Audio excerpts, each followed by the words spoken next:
1 hour, 40 people are coming. Get ready.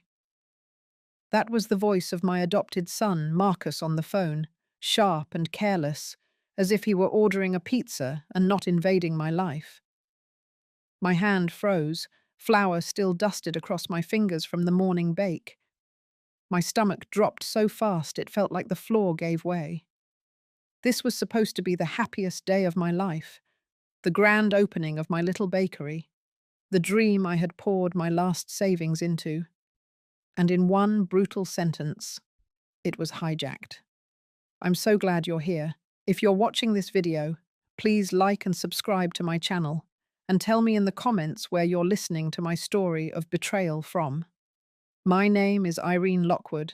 I am 70 years old, and today was supposed to be my day.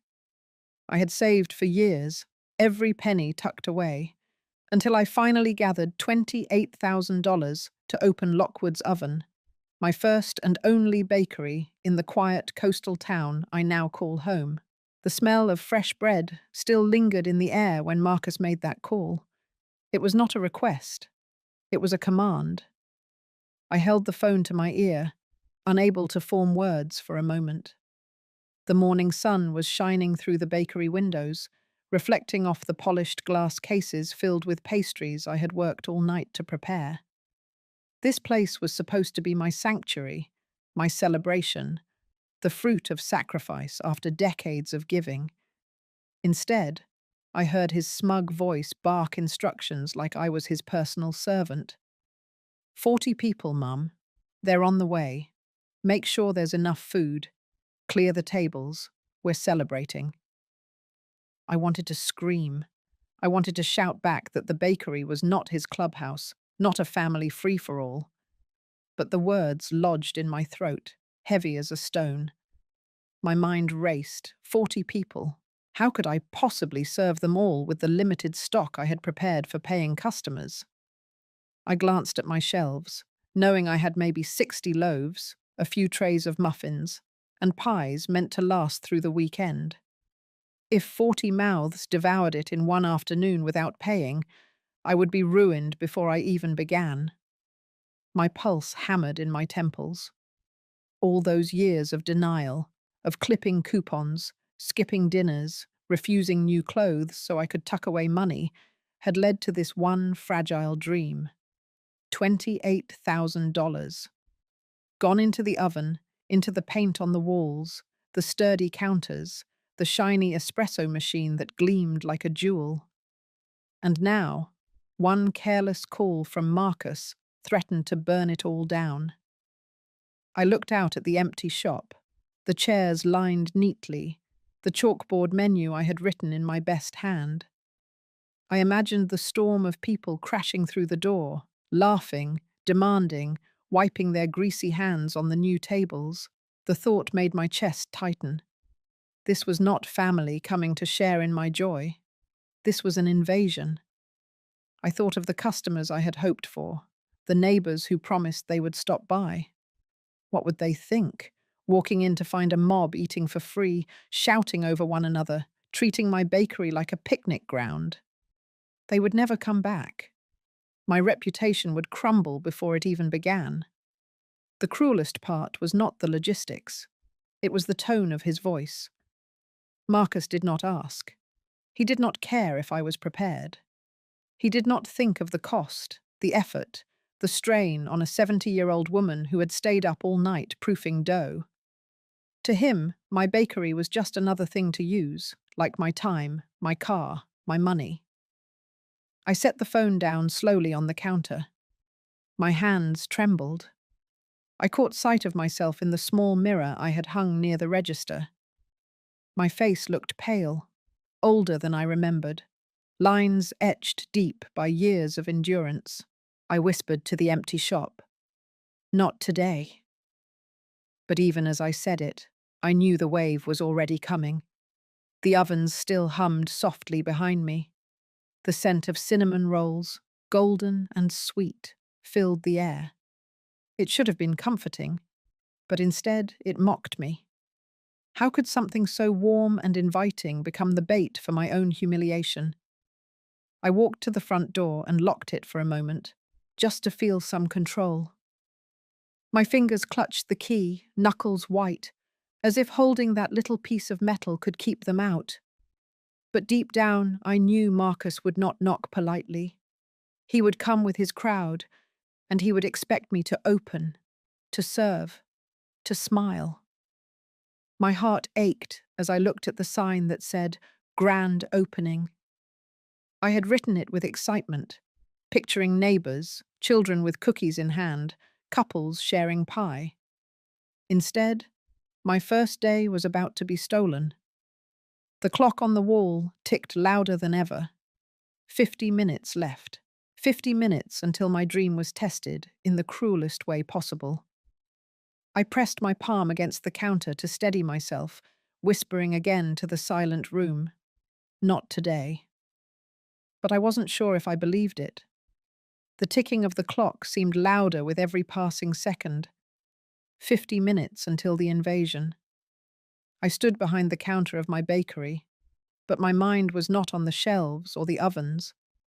It was on the long trail of years that had brought me to this moment. Years of giving, bending, and sacrificing. Every decision I had made for Marcus came flooding back, like ghosts I could not shut out. I remembered the day I signed the adoption papers. He was 6 years old, small for his age, with eyes that darted around the room like a cornered animal. His biological mother had left him behind without a word, and the system did not know where to place him. I was already 40 then, a widow working long hours to keep food on the table, but I thought I could give him what he needed most: stability, love, a home. Those first years were hard, but I never complained. He had nightmares that made him scream through the night, and I would sit by his bed, holding his hand until the fear passed. I worked double shifts to pay for his school supplies.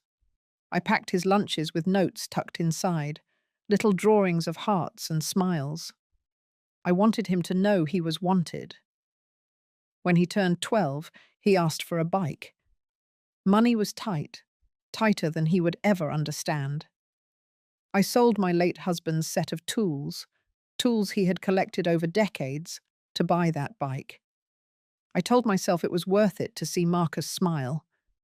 That smile lasted about a week, until he left the bike out in the rain and it rusted. He shrugged when I scolded him, as if it did not matter. To me, it had been everything. By the time he was 16, the requests grew heavier. A car so he could drive to school. I dipped into my savings and bought him a used sedan. He promised he would pay me back once he found work. That promise faded into thin air. The car was wrecked within a year. Again he shrugged. Again I swallowed my disappointment. College came next. Marcus was not a strong student, but he wanted to try. I refinanced my small home to cover the tuition. Every month I worked extra hours, pushing through back pain and exhaustion to make the payments. He lasted 2 semesters before dropping out. No degree, no refund. I told myself it was just a misstep, that he would find another path. But the pattern never changed. When he wanted to start a landscaping business, I handed him $10,000, money I had scraped together over decades. The business folded within months. When he asked for rent money, I gave it. When he asked for help with bills, I opened my wallet. Always with the same excuse to myself. He is my son. He needs me. I thought of the day he married Tanya. I paid for most of the wedding. The flowers, the catering, even the down payment on their honeymoon. I did it with a smile, because that is what mothers do, or at least that is what I told myself. But even then I saw the way Tanya looked at me, with eyes sharp as glass, already calculating what more they could get from me. The worst memory pressed in hardest now. 2 years ago, I sold my old house. The house I had lived in for 30 years, the house full of memories of my husband and me, the house where Marcus had grown up. I sold it because Marcus said I should. He promised he would help me invest the money, make it grow, give me security in my old age. I trusted him.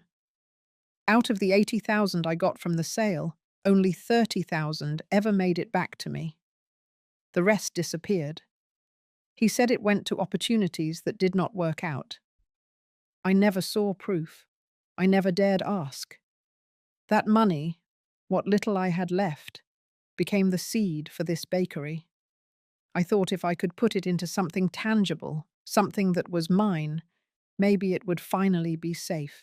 I thought Marcus would see how hard I had worked, how much I had given, and respect it. I thought he might even be proud of me. But his call this morning told me the truth. He had no intention of respecting what I built. To him, my bakery was just another well to drain, another chance to show off to his friends and his in-laws, another place where my labor became his benefit. I leaned against the counter, my hands pressed flat to the cool surface, and felt the weight of those years on my shoulders. Every choice I had made, every time I said yes when I should have said no, had led to this moment. 40 people on their way to strip away the last dream I had left. I closed my eyes and remembered the faces of the people who had promised to come by today. The mail carrier who always asked about my cinnamon rolls. The retired teacher down the street who had said she would bring her grandchildren for cookies. What would they see when they walked in? Would they see me smiling and welcoming?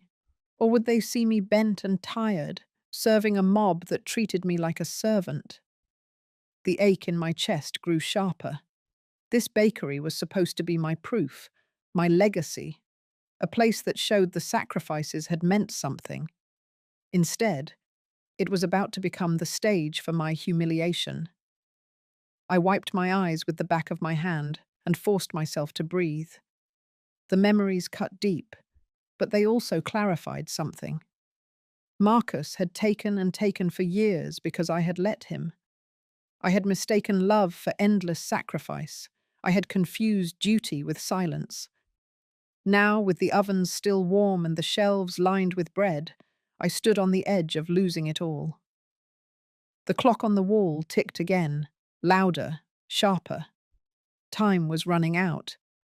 My years of sacrifice had not been enough to teach Marcus gratitude, but maybe, just maybe, they could teach me the lesson I had been avoiding all along. The sound of tires crunching against gravel came first, then the loud slam of car doors outside.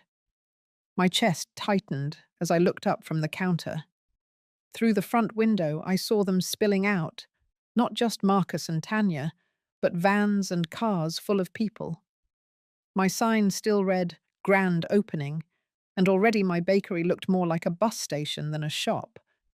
Children ran ahead, pressing their hands against the glass, leaving smudges across the clean surface I had polished the night before.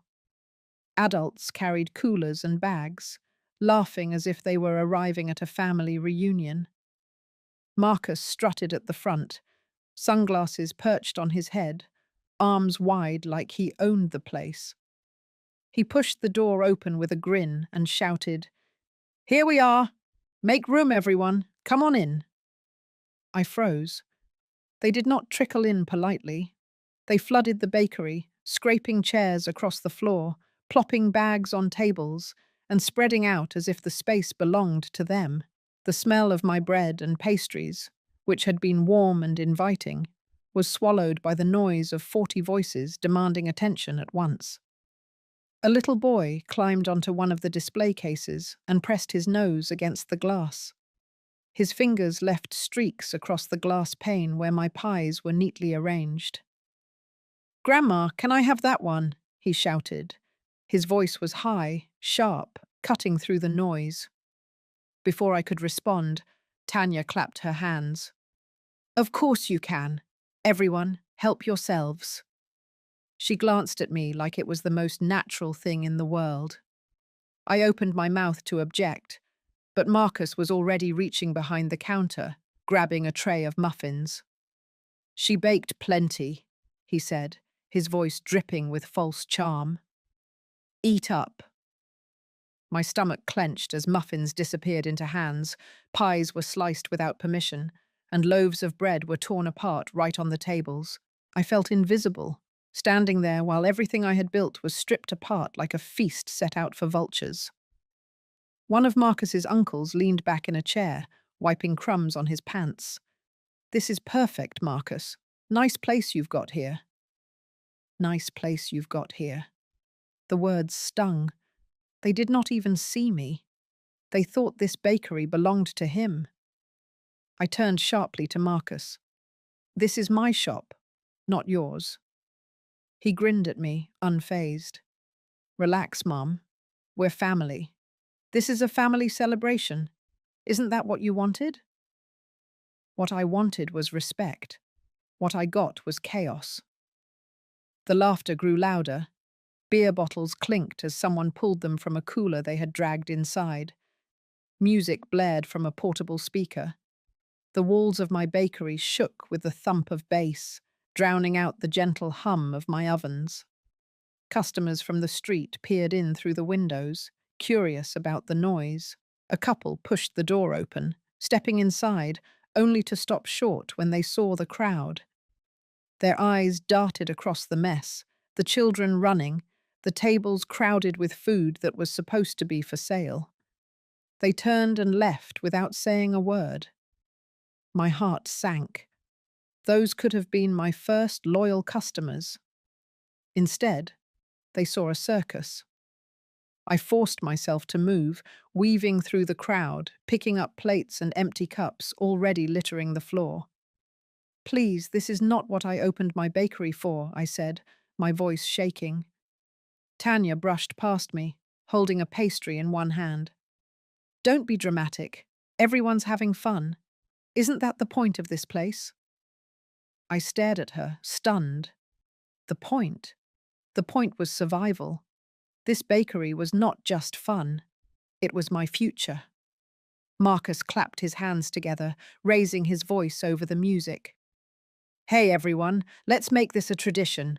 Mom's Bakery is open now, so anytime we need a party, this is the spot." The crowd cheered. The cheer rattled through my bones. In one careless sentence, he had turned my bakery into his clubhouse. I felt my knees weaken as I leaned against the counter. I could see the shelves thinning, the trays emptying. I thought of the hours I had spent kneading dough, the nights I had stayed awake, the money I had risked. It was slipping away before my eyes, eaten and spilled, smeared across tables by people who had no intention of paying a cent. I walked toward the register, as if the machine itself could anchor me. My hand rested on it, steadying myself, when I overheard Marcus whispering to one of his friends. "Pretty good setup, huh? I told you I'd make this place happen. She just put the money down. I'm running things now." The words sliced deeper than any insult. He was not even pretending. He had taken credit for my dream, standing in the middle of my bakery as if it were his empire. His friends nodded, clapping him on the back. None of them looked at me. I clenched my fists. Every muscle in my body wanted to scream, to throw them all out. But my throat was tight. The years of saying yes weighed me down, locking me in place. A teenage girl bumped into me, spilling crumbs down my apron. She did not apologize. She simply laughed and ran back to the crowd. The music thudded louder. Someone turned the volume up.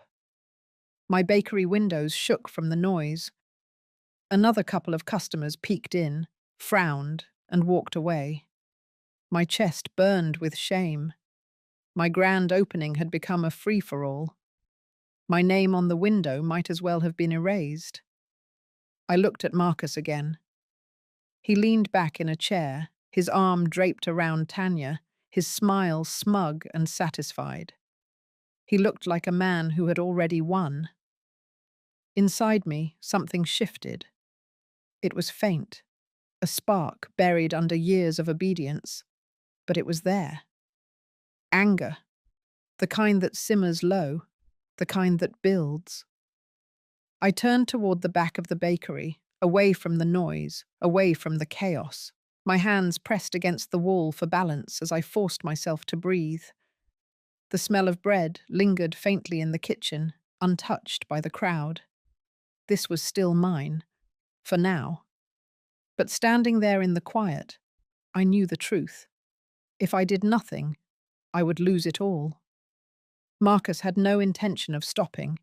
He had claimed this place as his own, and everyone else already believed him. The invasion was not just physical.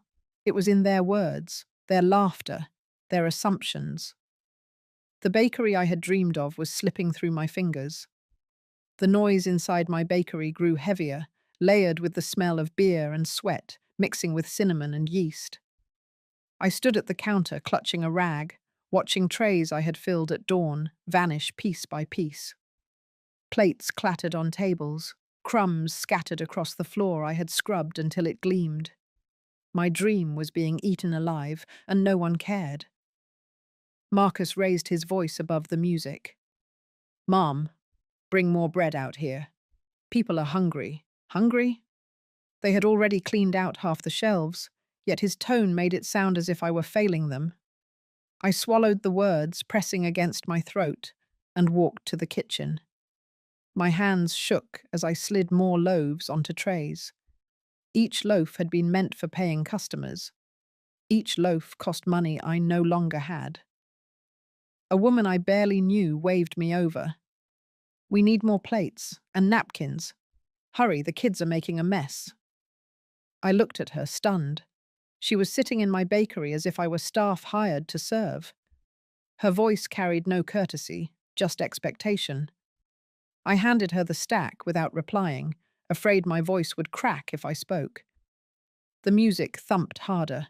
A man turned up the speaker, nodding to Marcus, who grinned like he had just thrown the party of the year. "This place has good energy," one of his friends said. "Feels like a real hangout spot." Hangout spot. My chest tightened. This was supposed to be a shop where neighbors came for coffee, where children pointed at cookies in the case, where people smiled at the smell of bread. Instead, it had been turned into a noisy hall where no one respected what it cost me to make it real. I noticed the register light blinking. I had not rung up a single sale. All day, food was flowing out, but not a dollar came in. I thought of the utility bills waiting on my counter at home. I thought of the flour delivery I had scheduled for next week. How would I pay for any of it now? Tanya brushed past me, a paper cup in her hand. "You should buy soda for the shop," she said casually. "People like to have options. We could use more seating too. Maybe a couple couches. Don't worry, Marcus will help you figure it out." Her words struck like cold water. Marcus will help you figure it out. As if the place belonged to him. As if I were a background character in my own story. The crowd roared with laughter when someone spilled a drink. Liquid spread across the wooden floor. I rushed to wipe it before it soaked in. My knees ached as I knelt, scrubbing, while people stepped around me without a glance. I realized then that I looked like a janitor, invisible and necessary only to clean up their chaos. Marcus called across the room. "Mom, you should think about expanding. With this kind of turnout, we'll need more space." I straightened, my rag dripping. "This is not turnout," I said softly. "This is theft." He laughed as if I had told a joke. "Don't be so serious. It's family, they'll spread the word. This is good for business." Good for business. My shelves were empty, my register was silent. Customers had walked away at the sight of the noise. If this was good for business, then business was already dead. By late afternoon, the bakery looked wrecked. Tables littered with plates, chairs tipped back, the floor sticky. The once perfect glass cases now streaked with fingerprints, a couple of pies reduced to crumbs. I moved like a ghost through the room, picking up scraps while people shouted over me. A boy dropped a cookie and shouted, "Grandma, I want another!" Before I could answer, Tanya reached for the tray and handed him one. Here you go, sweetie. Grandma has plenty. Her eyes met mine, smug, certain. I felt heat rise in my chest. Each word, each act, chipped away at me until I was not the owner of a bakery, but a servant in a place that bore my name. As evening settled, I found myself back in the kitchen, staring at the empty racks. Only a few loaves remained, the ones I had hidden away. I placed my hands on the counter, breathing hard. My savings, my labor, my pride were being drained by the people I had once trusted most. Marcus appeared in the doorway, holding a beer. You did good today, Mum. Look how many people came. Tomorrow we should invite even more. I'll handle the calls. I turned to him, my voice raw. This is not your place to handle. He smirked. It will be. You'll see. Just let me run things. You stick to baking. That's what you're good at. The words landed heavier than the noise outside. Just let me run things. He already believed it belonged to him. He was not asking. He was telling. I looked down at my hands, the flour still clinging under my nails, the skin cracked from years of work. They had built everything in this room. And now those hands trembled with rage. The bakery that was supposed to give me freedom had turned into another cage, a cage built by my own sacrifice and locked by my own son's greed. That night, when the last of them stumbled out, leaving crumbs and trash in their wake, I sat alone in the quiet shop. My back ached, my legs throbbed, my heart felt hollow. The shelves were bare. The register was still closed. I whispered into the silence. What have I done? The next morning I dragged myself out of bed before dawn. My body ached from the chaos of the day before, but the habit of work pulled me forward. I unlocked the bakery door and stepped inside. The smell that usually lifted my spirits, flour, yeast, the faint sweetness of sugar, felt heavier now, like it carried the weight of everything I had lost in just one afternoon. I tied my apron and began kneading dough, trying to find comfort in the rhythm. My hands pressed and folded, but my thoughts raced. The shelves had been emptied without a single payment. My register still held the same bills I had placed inside at the start of opening day. My reputation, which I had hoped to build on trust and quality, had already been stained. As the sun rose higher, I heard the doorbell chime. I looked up, expecting another wave of Marcus's people. Instead, I saw Mrs. Kearns, the retired teacher who lived down the street. She stepped in slowly, clutching her handbag, her face lined with something more than age. Irene, she said softly, I stopped by yesterday, but I couldn't get through the crowd. I thought it was wonderful at first, so many people in here. But then I saw who they were. I swallowed hard, wiping my hands on my apron. It wasn't wonderful. It was a takeover. She frowned, glancing at the messy tables I had not yet finished cleaning. People are talking. They think your son is running the bakery. They think it belongs to him. The words cut deep, sharper than I expected. It doesn't, I said quickly. This is my place. I paid for every brick, every spoon, every bag of flour. Her eyes softened with sympathy. I believe you, but not everyone will. They saw him handing out food, giving orders. He acted like the owner, and people notice those things. I gripped the counter to steady myself. Hearing it from her mouth made it real in a way I had been trying to deny. Marcus had not just embarrassed me, he had painted me invisible, and others had accepted it as truth. Before I could answer, the bell chimed again. This time it was Mr. Harmon, the mail carrier who often greeted me with jokes when I collected my letters.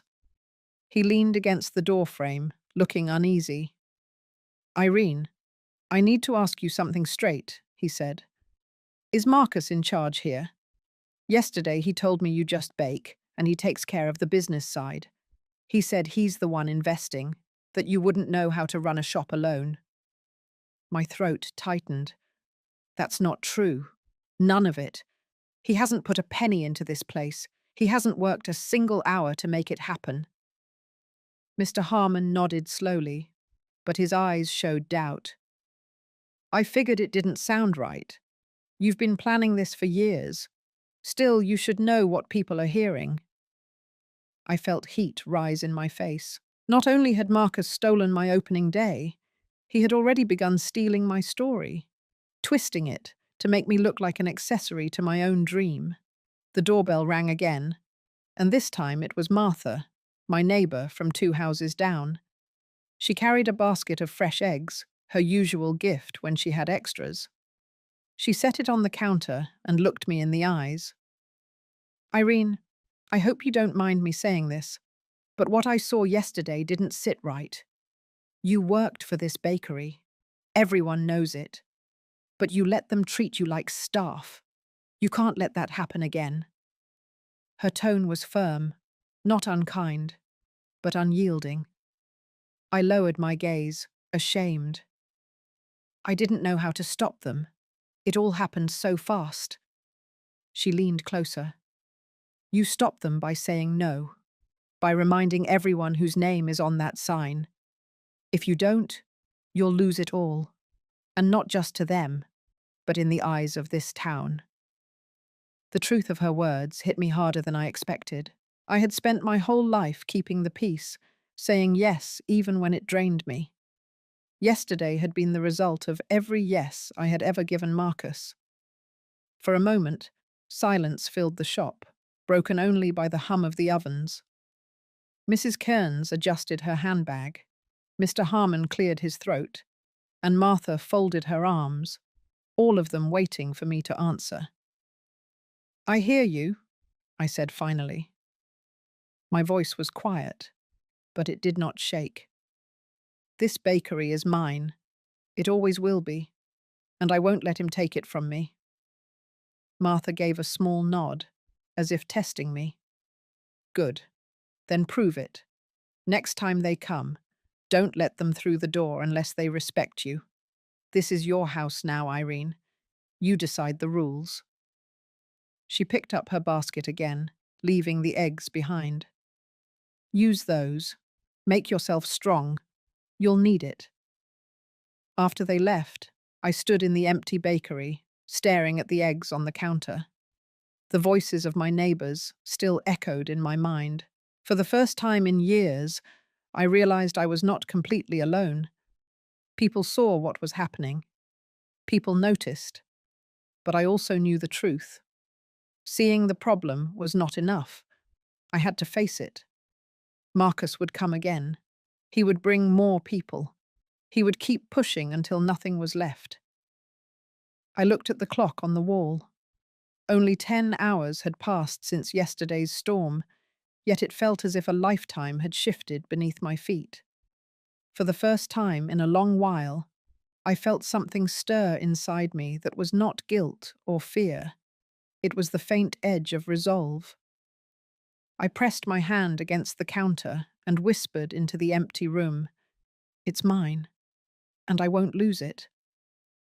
The bakery smelled of fresh bread again, but the comfort was gone. Every sound in the quiet shop felt sharper, like the walls themselves were listening. I stacked loaves on the counter, my hands steady, but my chest heavy. The words of my neighbors replayed in my head. Marcus was telling people he ran the bakery. He was shaping a story I had worked my whole life to write. I needed proof of what he was doing. Late that afternoon, Marcus arrived without warning. Tanya trailed behind him, her phone in hand, snapping pictures of the shelves as if cataloguing inventory. Marcus walked straight to the register, tapping it with his fingers. "You should keep this open all the time," he said. "Customers don't like waiting for you to ring them up. I can handle the money. You just stay in the back and bake." I kept my voice even. "I'll handle the register." He gave me that grin, the one that never reached his eyes. Suit yourself, but you're going to need my help when the real numbers start coming in. They stayed longer than I wanted, poking around as if inspecting the place. When they finally left, I noticed Marcus had left his leather folder on the counter. He had always carried it to make himself look important, though I had never seen what was inside. I stood there staring at it. My heart thumped hard in my chest. I should not open it. But something in me knew the truth was hiding there. I pulled it closer, flipped the cover open, and froze. Inside were papers I had never signed. A draft contract transferring management rights of Lockwood's Oven to Marcus Lockwood. My name was printed, but the signature line was blank. The words made my stomach churn. It listed him as majority owner, me as silent partner. Silent partner, as if I were a ghost in my own dream. Beneath that was another set of documents, a loan application addressed to a bank 2 towns over. Amount requested, $15,000. Purpose, expansion of Lockwood's Oven, owned and managed by Marcus Lockwood. My bakery, my name, my money, all being used as collateral for a debt I had never agreed to. I dropped the papers onto the counter, my breath shallow. If that loan went through, I would be tied to it. The bakery I had fought to build would be shackled to his reckless hunger for more. And if he defaulted, which I knew he would be my dream that collapsed under the weight. The folder slid from my hands, scattering papers across the floor. I crouched to gather them, my knees aching. My eyes caught on one more page I had missed. A flyer.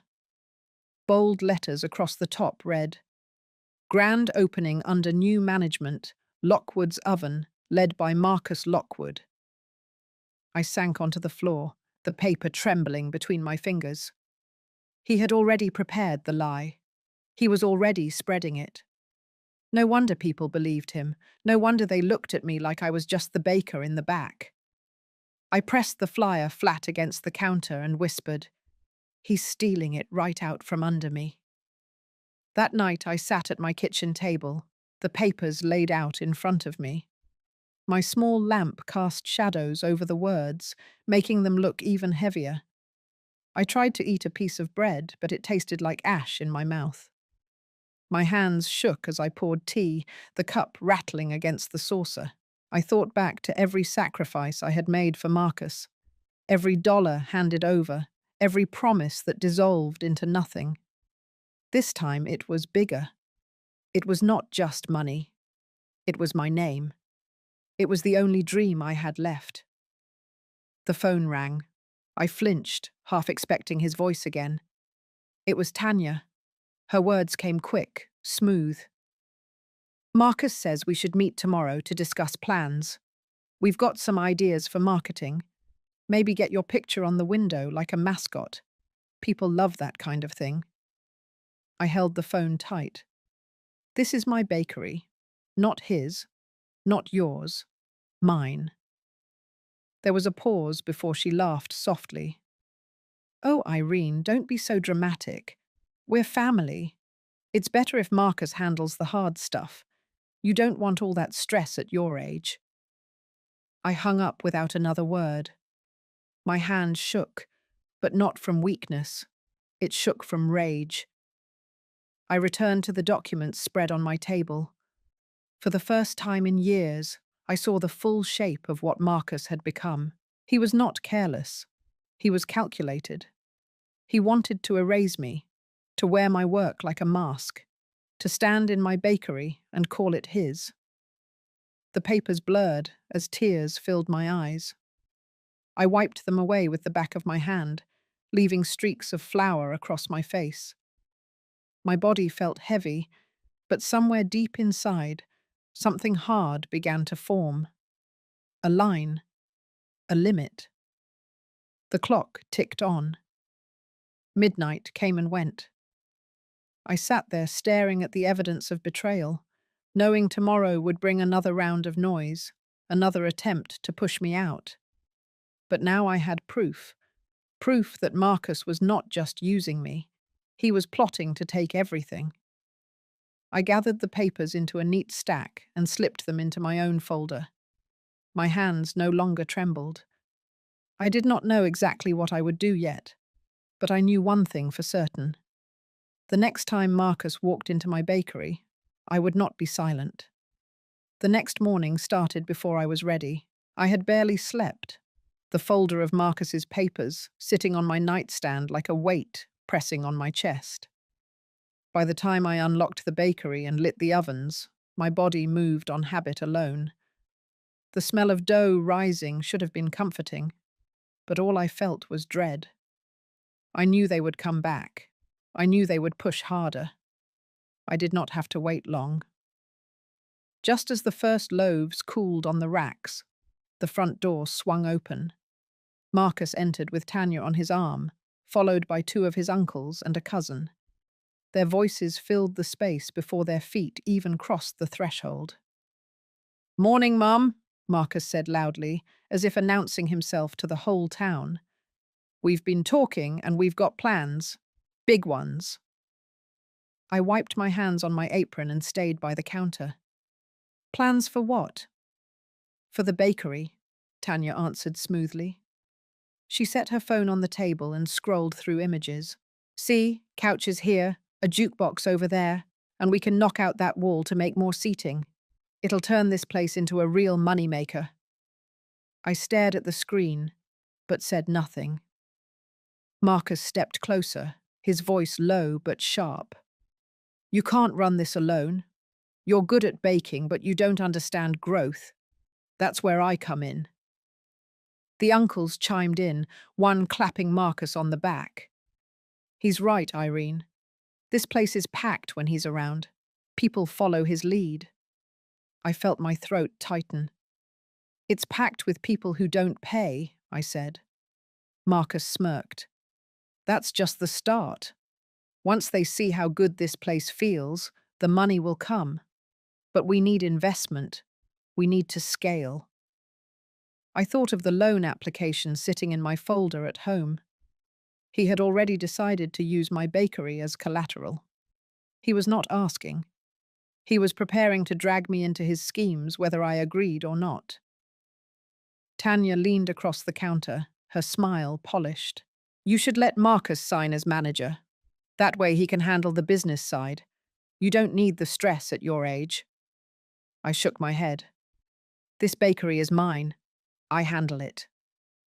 The smile slipped from her face, replaced by something sharper. "Don't make this harder than it has to be. He's your son. He deserves this chance." Deserves. That word burned in my ears. How many chances had I given him already? How many times had I drained myself so he could try again and again? Marcus straightened and raised his voice, turning toward the others. "She's stubborn, but she'll come around. She has to. Family sticks together." The others nodded, their presence heavy, like a wall pressing in on me. Then Marcus leaned close again. "We're throwing another party here this weekend. Bigger than the last. I've already invited 60 people. You just focus on baking. Tanya and I will handle the rest." The words hit like a slap. Another party. More mouths, more demands, more of my work wasted. I clenched my fists, my nails digging into my palms. "No," I said, the word breaking out before I could stop it. His eyes narrowed. "What did you say?" I said no. This bakery is not for parties, not for free. For a moment the air went still. Then his voice rose, sharper than I had ever heard. "Don't forget who stood by you when Dad died. Don't forget who helped you pack, who drove you here, who made sure you weren't alone. You owe me, Mum." The uncles nodded in agreement, one adding, "He's right. Family takes care of each other." I wanted to scream that I had taken care of him his whole life, that I had paid for everything he had ever touched. But the words stuck. My chest burned with the weight of silence. Marcus slammed his hand on the counter. 60 people. Saturday. Be ready. They left as quickly as they had come, their voices echoing long after the door closed. The bakery felt hollow once they were gone, but the damage lingered. I leaned against the counter, trembling. I thought of the shelves emptying, the register silent, the neighbors whispering about who really owned this place. I thought of the loan papers and the flyer claiming Marcus as the manager. Now he was doubling down, daring me to resist. My legs felt weak as I sank onto a stool. I pressed my hands against my knees, forcing myself to breathe. The line between son and stranger had blurred into something darker. He was no longer just careless. He was deliberate. He wanted control, and he would not stop until I gave it up or lost everything. The oven timer rang, sharp and loud. I stood slowly, pulling the loaves out with shaking hands. Steam rose in the air, carrying the smell of bread that should have meant peace. Instead, it smelled like war. I set the loaves on the rack and whispered to myself, "They think I'll break, but not this time." The bakery was quiet after they left, but my mind was loud. Their words clung to the air, the demand for another party, the claim that I owed them, the certainty in Marcus's voice when he said 60 people would be here Saturday. My hands trembled as I wiped down the counter, but it was not fear alone. It was something else. A sharp edge of clarity. I could not stop them by begging. I could not stop them by reasoning. I had tried both for years and always ended up drained, diminished, erased. If I wanted to keep my bakery, I needed something stronger. I needed proof, and I needed a plan. That evening, I took the folder I had hidden at home and carried it to the small law office 2 blocks from Main Street. The gold lettering on the window read, "Jeremy Stone, Attorney at Law." I had seen him before, a kind-faced man in his 50s who always tipped well at the cafe across from the post office. My stomach twisted as I opened the door, but I stepped inside anyway. He looked up from his desk, adjusting his glasses. "Mrs. Lockwood, how can I help you?" I set the folder down on his desk, my voice low.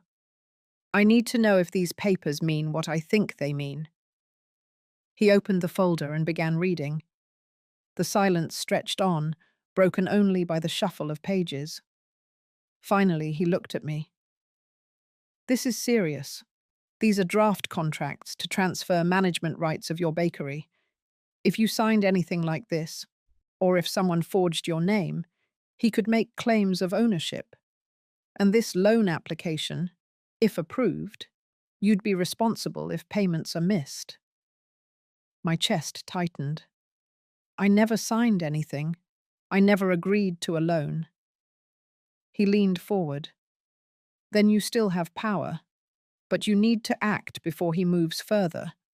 The bank might process this within days. You need to put legal boundaries in place. Do you want me to prepare a notice stating that you are the sole owner and that no one else has authority here?" I nodded.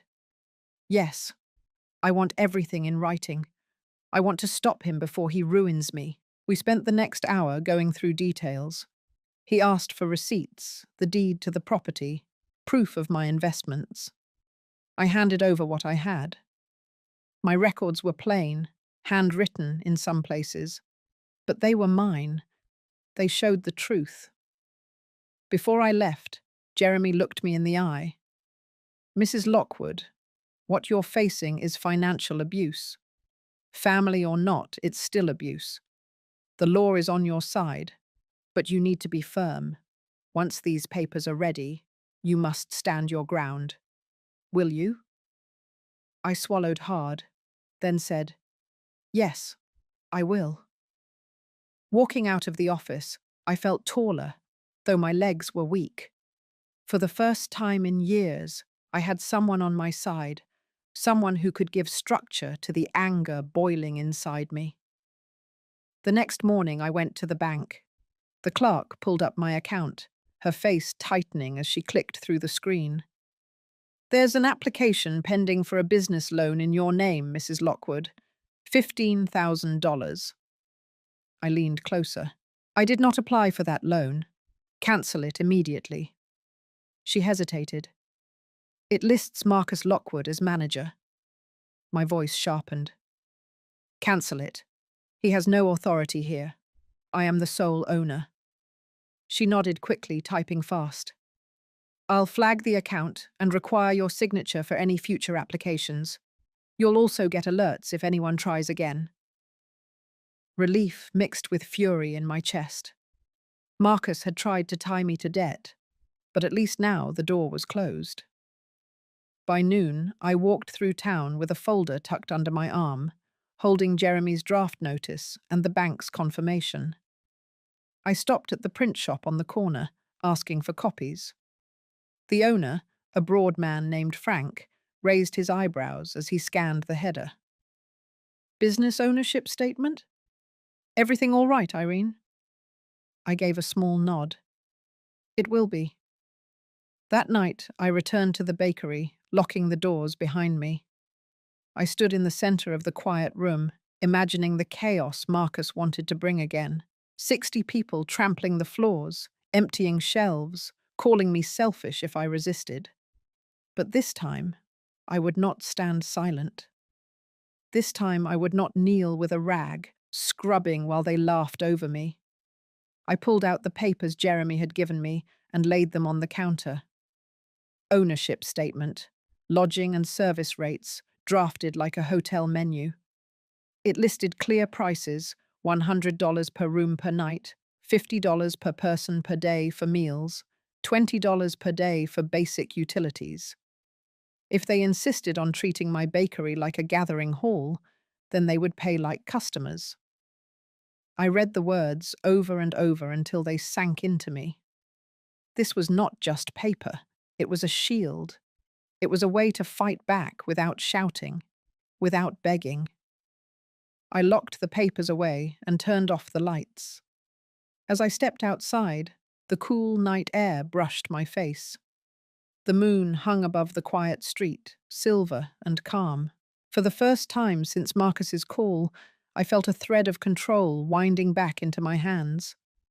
The storm was coming, and it would be loud, but I would not face it empty-handed. Saturday arrived with the same heaviness I had carried all week. The smell of bread filled the bakery, but it could not soften the dread building in my chest. I had stacked my shelves neatly, laid out trays, and set the papers Jeremy had prepared inside a folder under the counter. I told myself over and over that today would be different. Today I would not bend. By noon, the first cars pulled in. Doors slammed, laughter carried across the street, and soon the bakery was swarming again. Marcus led them, Tanya at his side, their friends and relatives spilling through the doorway as if they owned it. The music was loud before they even crossed the threshold. Children ran to the cases, hands pressing against the glass. Adults carried in coolers, dropping them on tables as if the space belonged to them. "Mum, we're here," Marcus announced, his grin wide. "Get the ovens ready, people are hungry." I stood still behind the counter. My heart pounded, but my voice was steady. This is not free. Not today. The room quieted for a moment. Then laughter burst out. Tanya's voice cut through. "Oh, Irene, don't start again. Everyone's excited. Just bring out the food." I lifted the folder onto the counter and opened it. My hands no longer shook. I pulled out the first document and held it up. "This is a notice prepared by my attorney. I am the sole owner of Lockwood's Oven. Marcus has no authority here. Any claim he made to you was a lie." Murmurs swept through the crowd. Marcus's smile faltered, but he forced a laugh. "She doesn't mean that. She's just tired. Ignore it." I laid the second paper flat on the counter. And these are the service rates. If you want to eat here, you pay $100 per room per night if you stay, $50 per person per day for meals, $20 for utilities. The total for today, with 60 of you here, is $4,800. The room went silent. Chairs creaked, eyes darted, voices stumbled over one another. Then Marcus slammed his hand on the counter. Are you insane? You can't charge family. We're here to celebrate you. I met his stare. No, you're here to strip me of everything I built. If you want to be here, you pay. If not, you leave. The silence cracked into shouts. One uncle waved his arms. She's lost her mind. Since when does a mother charge her own children? I pushed the papers forward. Since the moment you treated me like a servant instead of family. Since you made me invisible in my own bakery. Tanya sneered. People will laugh at you. Who throws family out for money? A voice rose from the back, a stranger holding up a phone. He was filming. Looks like she's not the crazy one. She owns this place. You all just admitted you don't pay a dime. Gasps rippled, faces turned pale. Marcus lunged forward, his voice cracking. Turn that off. The man shook his head. No, the town deserves to see how you treat her. The crowd shifted uneasily. Some people lowered their heads, others whispered. I pulled out the final paper, the one that sealed everything. Marcus applied for a $15,000 loan in my name, using this bakery as collateral. If I had not stopped it, this place would already be in debt. He wanted me bankrupt before I even began. The words hit harder than anything else. People turned to Marcus, their expressions sharp. Tanya's face drained of color. That's not true, Marcus shouted, but his voice cracked. I held the bank's confirmation high.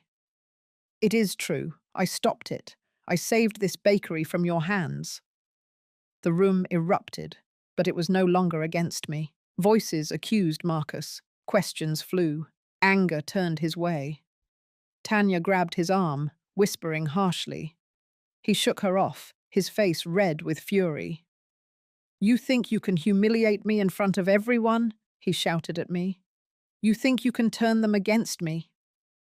I stood tall, my voice steady. No, Marcus, you did that yourself. You lied, you stole, and you tried to erase me. Now everyone knows. For a long moment, he glared, his chest heaving. Then he grabbed Tanya's hand and stormed toward the door. A few of the relatives followed quickly, others hesitated, embarrassed. One by one they left, the noise spilling out into the street until only silence remained. I looked around the bakery. Crumbs littered the tables, chairs sat crooked, and the floor bore the marks of their chaos. But the air was clear. For the first time in weeks, I could breathe. I gathered the papers back into the folder, my hands steady. The battle was not finished, but the tide had turned. The lies were broken in public, the truth laid bare. I stood behind the counter, staring at the sign with my name on it. Lockwood's G Oven. Mine. The bakery was silent after they stormed out, but my heart was not. It beat fast, steady, as if reminding me that I was still standing. The folder of papers sat on the counter where I had placed it, proof of everything I had said, proof that the truth was finally in the open.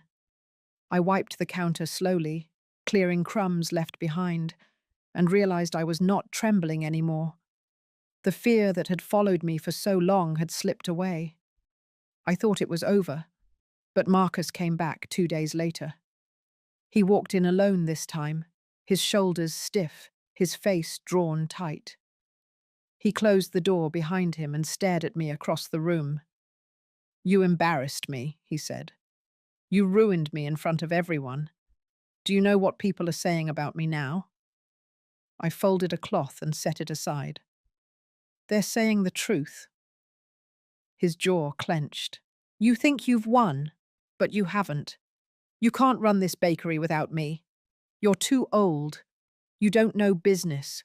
You'll burn out, and when you do, you'll beg me to take over. I stepped closer, steadying my voice. No, I will never beg you again. You've taken enough. It ends here. For a moment he looked startled, as if hearing those words from me for the first time. Then his expression hardened. You'll regret this. I won't be shut out. I reached under the counter and pulled out another paper Jeremy had prepared. I slid it across the surface toward him. This is a cease and desist. Any attempt to claim ownership, any use of my name for loans, any interference with this business will be met with legal action. You're not welcome here. Not as a manager, not as a partner, not even as a customer. He stared at the paper, his face pale. You'd threaten your own son with the law. You left me no choice, I said quietly. I am done being your victim. His mouth opened as if to argue, but nothing came out. He crumpled the edge of the paper in his hand, then dropped it on the counter and turned sharply for the door. His footsteps echoed against the floor, loud and angry, but when the bell above the door rang, the sound faded into the street. I stood there alone, the cease and desist still lying on the counter, and let out a breath I had been holding for years. The next morning Tanya arrived without him. She came in with quick steps, her hair pulled tight, her eyes sharp. She did not smile. You've destroyed him, she said. Do you understand that? He has no money, no reputation, nothing left. You've made him a joke. I met her gaze. He did that himself. She shook her head. You'll regret this. He's your family. One day you'll be old and sick and you'll need him, and he won't be there. I wiped my hands on my apron, steady and calm. I would rather be alone than be used. Leave. Her face twisted, but she turned and left without another word.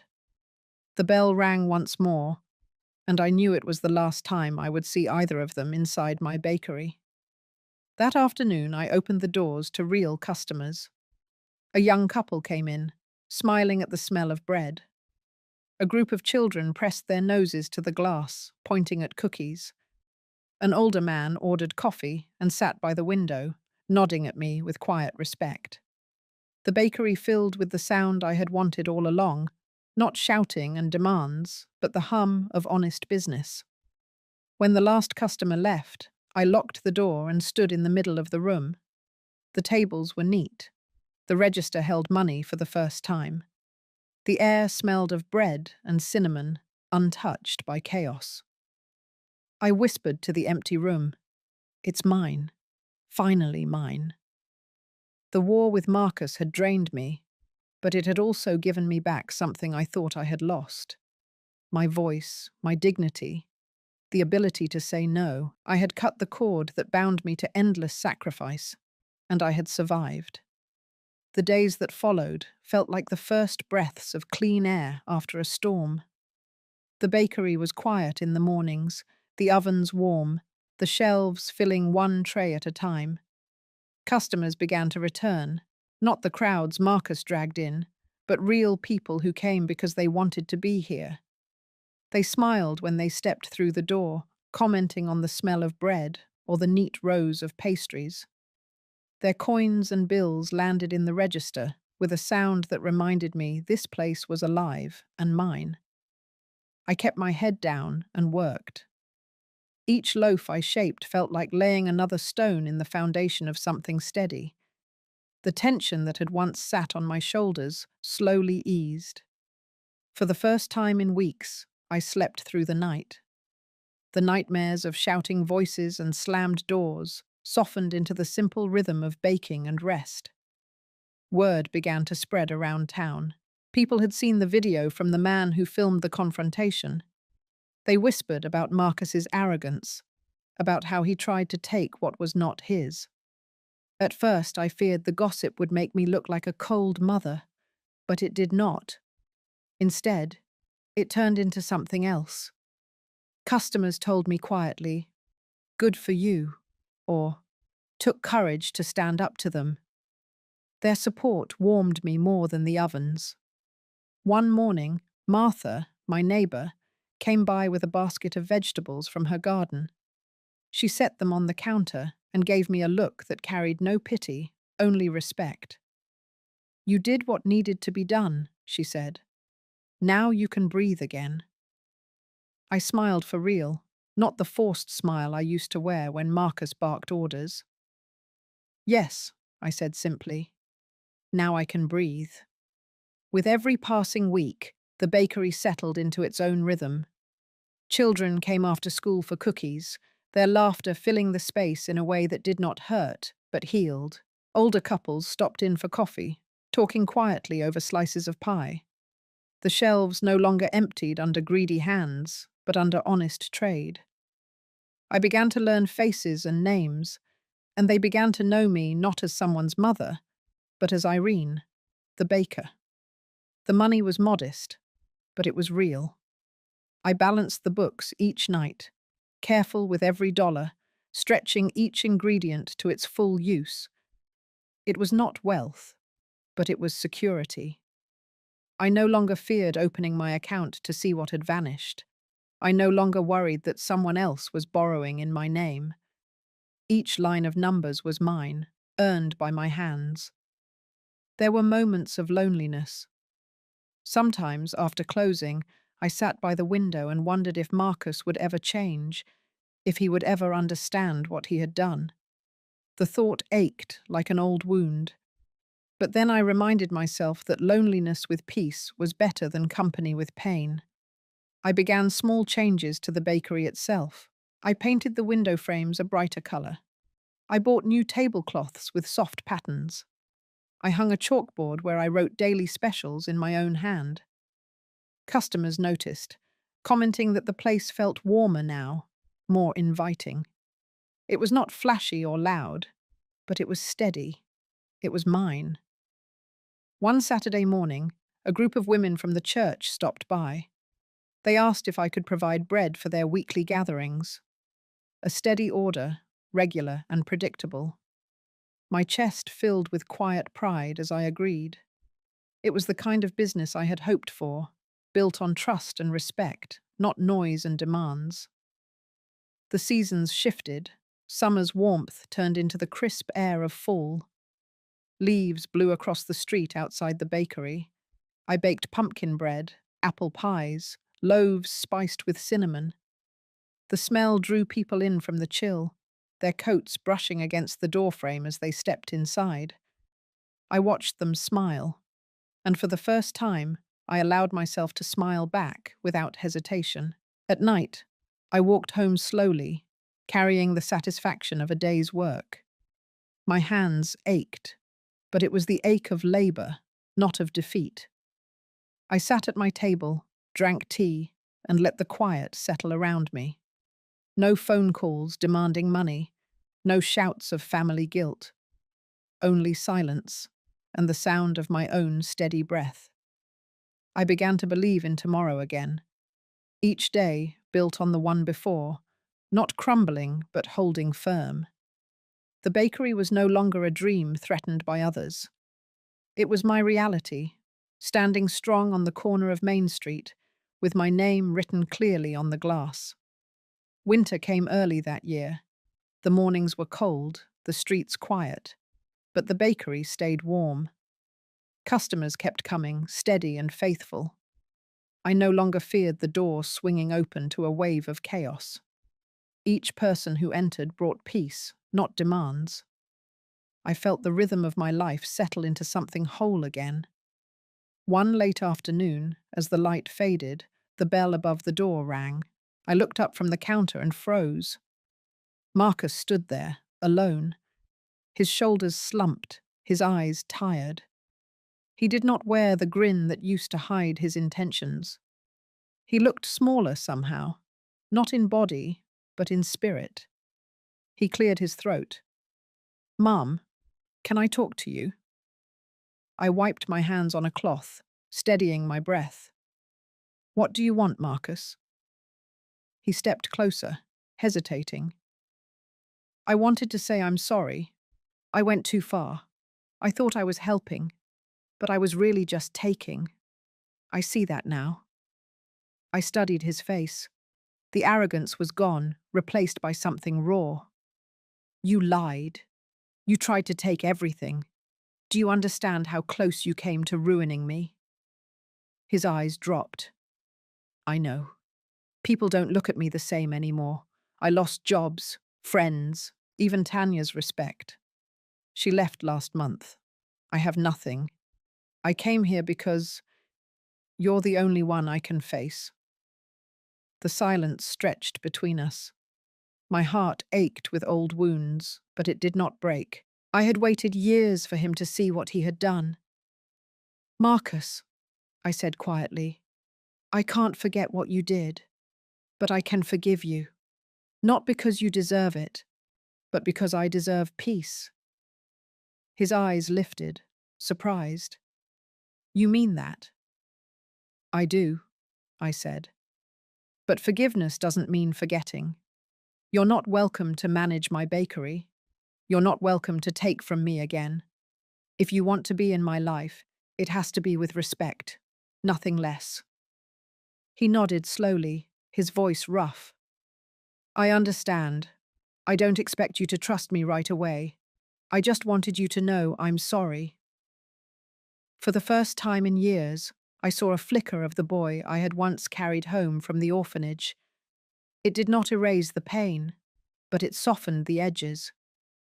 He turned to leave, but I called after him. "Marcus." He paused, his hand on the door. "I hope you find a way to rebuild. Not with lies, not on someone else's back, but honestly with your own hands. That's the only way it lasts." His eyes glistened. "I'll try." Then he walked out into the cold. I stood there, the bakery quiet again, the air warm with the smell of bread. For the first time, the chapter felt closed. I had not just survived, I had won. Justice had been served, and forgiveness had made room for healing. I looked around the shop, at the shelves I had filled with my own effort, at the tables where neighbors now gathered with laughter. It was mine, untouched, unshaken. I felt free. I'm so glad you stayed with me until the end of this story. If you've ever faced betrayal or had to set boundaries with someone you love, you know how hard it can be to choose dignity over silence. What would you have done if you were in my shoes? Share your thoughts in the comments and let me know where you're listening from. Don't forget to like and subscribe if you want to hear more stories of resilience, justice, and healing.